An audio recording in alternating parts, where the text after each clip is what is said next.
Hi, Tony from Songwriters Chop Shop here. No one wants to write a song and be told it sucks. No one wants to fail, but we can all agree that feedback is important to create something worthwhile. So look at failure as feedback.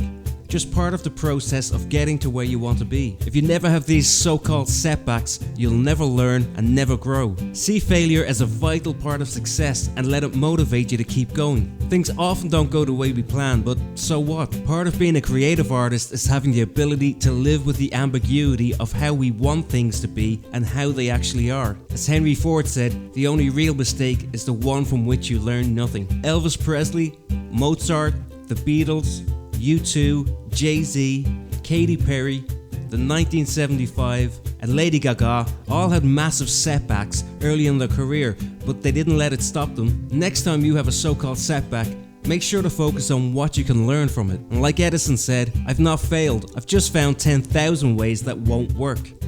Catch you next time.